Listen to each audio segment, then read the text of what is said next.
Hello everyone. तो आप सभी लोगों का आज लास्ट डे है एग्ज़ाम का, यानी कि आज से एग्ज़ाम आपका ओवर हो चुका है एसएससी एमटीएस का। तो यहाँ पर 14 नवंबर का सेकेंड शिफ्ट का एग्ज़ाम समाप्त हो चुका है। तो जो भी क्वेश्चंस मिले हम लोग यहाँ पर डिस्कस करेंगे। कुछ पीवाईक्यू के क्वेश्चन हैं, कुछ आपके क्वेश्चन जो हैं आपके ठीक ठाक भी पूछे गए हैं। और आप सभी को पता होना चाहिए कि कुछ शिफ्ट मैं मान सकता हूँ कि आपकी इजी आई हुई हैं जीके को लेकर के, लेकिन ऑलमोस्ट शिफ्ट में यानी कि मैक्सिमम शिफ्टों में आपके जीके का लेवल अच्छा खासा पूछा गया है। तो चलिए वीडियो को लाइक करिए, शेयर करिए, चैनल को सब्सक्राइब करिए, क्योंकि आपको हम हर शिफ्ट का एनालिसिस करवा रहे हैं और हमने करवाया भी है। तो चलिए पहला क्वेश्चन देखते हैं। पहला क्वेश्चन आपका पीवाईक्यू से था कि वेटिंग फॉर अ वीज़ा जो है किसकी पुस्तक है, 3 से 4 सालों से लगातार एसएससी के एग्जामों में पूछी जा रही है।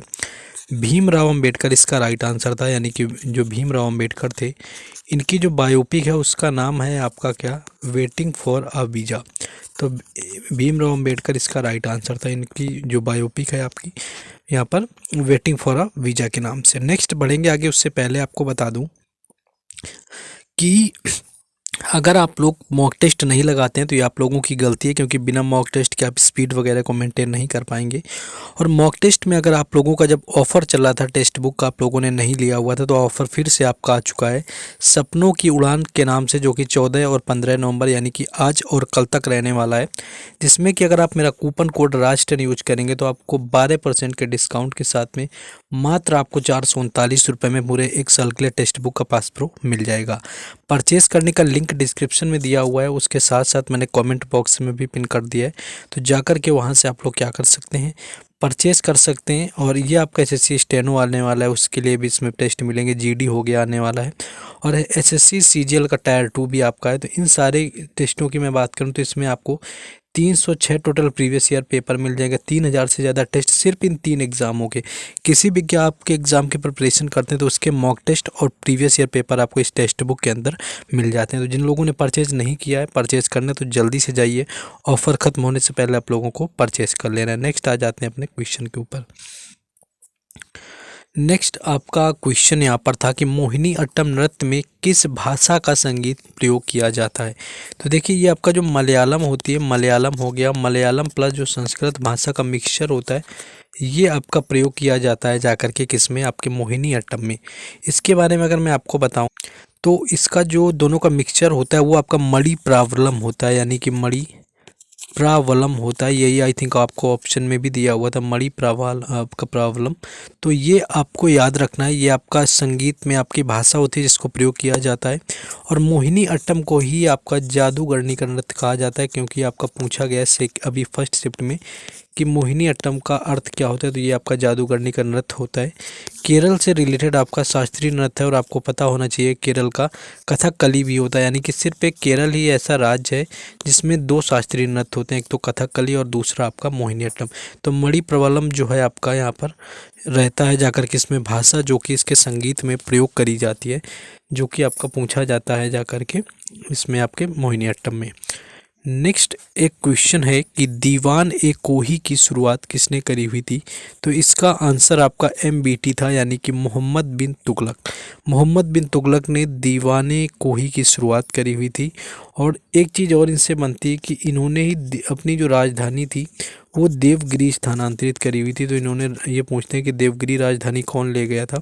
तो वो मोहम्मद बिन तुगलक था, जो कि तीसरा वंश रहा हुआ था जाकर के दिल्ली सल्तनत का, तुगलक वंश उसका आपका शासक रहा हुआ था।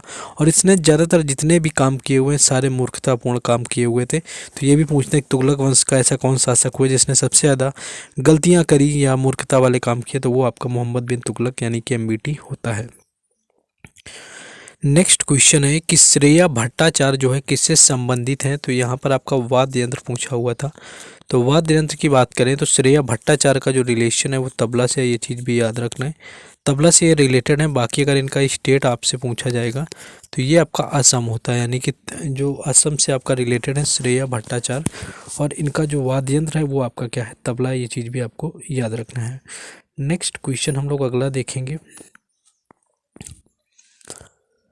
नेक्स्ट क्वेश्चन हमारा ये रहा हुआ था कि सबसे कम उम्र में किसे पद्म विभूषण मिला हुआ था। तो सबसे कम उम्र में जिसको मिला था वो थी सोनल मानसिंह। तो सोनल मानसिंह की मैं बात करूं तो इनको सबसे कम उम्र में मिला हुआ था पद्म भूषण, और इनका जो रिलेशन था वो आपका भरतनाट्यम से भी था, भरतनाट्यम से था जो कि आपका तमिलनाडु का होता है, और भरतनाट्यम के साथ में ओडिसी से भी इनका रिलेशन था। तो इनका दोनों से रिलेशन रहा हुआ है, भरतनाट्यम और ओडिसी से।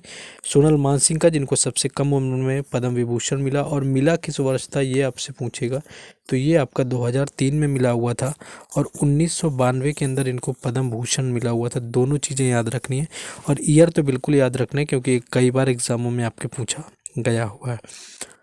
नेक्स्ट क्वेश्चन है कि पुलकेशन जो सेकेंड था यानी कि पुलकेशन द्वितीय था, इसका जो रिलेशन है वो किस आपके वंश से था। वंश इनका पूछ लिया था पुलकेशन द्वितीय का, तो चालुक्य वंश इसका राइट आंसर था, यानी कि चालुक्य वंश से रिलेशन था यहाँ पर पुलकेशन द्वितीय का। ये चीज़ भी याद रखना है। 609 से लेकर के 642 तक इनका टाइम पीरियड चला हुआ था, और पुलकेशन द्वितीय ने ही हर्षवर्धन को भी हराया हुआ था। ये चीज़ भी आपको याद रखना है जो कि क्वेश्चन आपका पूछा जाता है।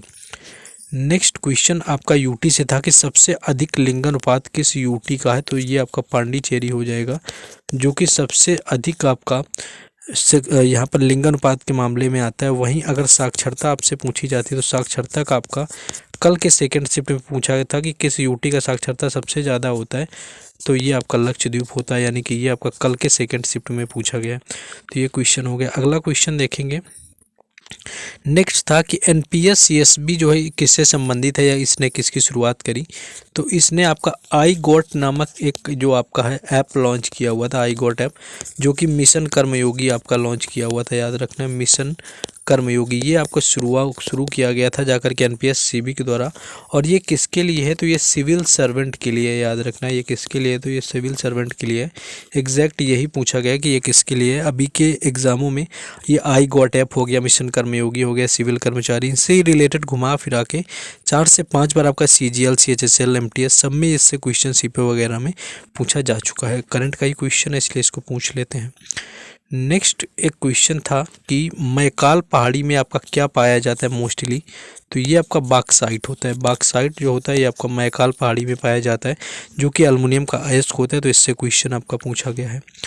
नेक्स्ट क्वेश्चन है कि सबसे अधिक वर्षा वाली जगह जो मौसिन राम है, मौसिन राम किस पहाड़ी में आता है, तो ये आपका खासी पहाड़ी में आता है, खासी हिल्स, यानी कि खासी पहाड़ी इसका राइट आंसर था, जहाँ पर आपका मौसिन राम आता है।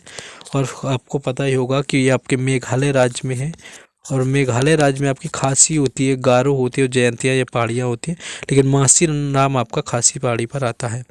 कुछ और क्वेश्चन, हाँ एक आपका क्वेश्चन आर्टिकल से पूछा था, आर्टिकल 37 पूछ लिया था, जो कि डीपीएसपी का नॉन जस्टिसिएबल आपका होता है, मोहिनीअट्टम की लैंग्वेज थी। हाँ एक क्वेश्चन एजरा कब से आपका पूछा गया था, और जो एनर्जी का यानी कि ऊर्जा का 10% का नियम होता है, इससे क्वेश्चन पूछा गया था। वेटिंग फॉर अ वीज़ा जो है ये मैंने आपको ऑलरेडी करवा रखा है। कुछ और क्वेश्चन जैसे यहाँ पर पूछे गए मैं बताता हूँ आपको।